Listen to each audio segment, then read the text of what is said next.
বাবু ঘুমাইছে? বাবুকে খাওয়াইছো? বাবুর দাম কত?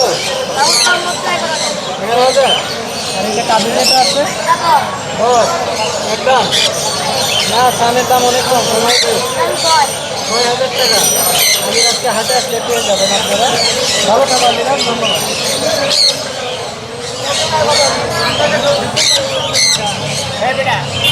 বাজি আছে।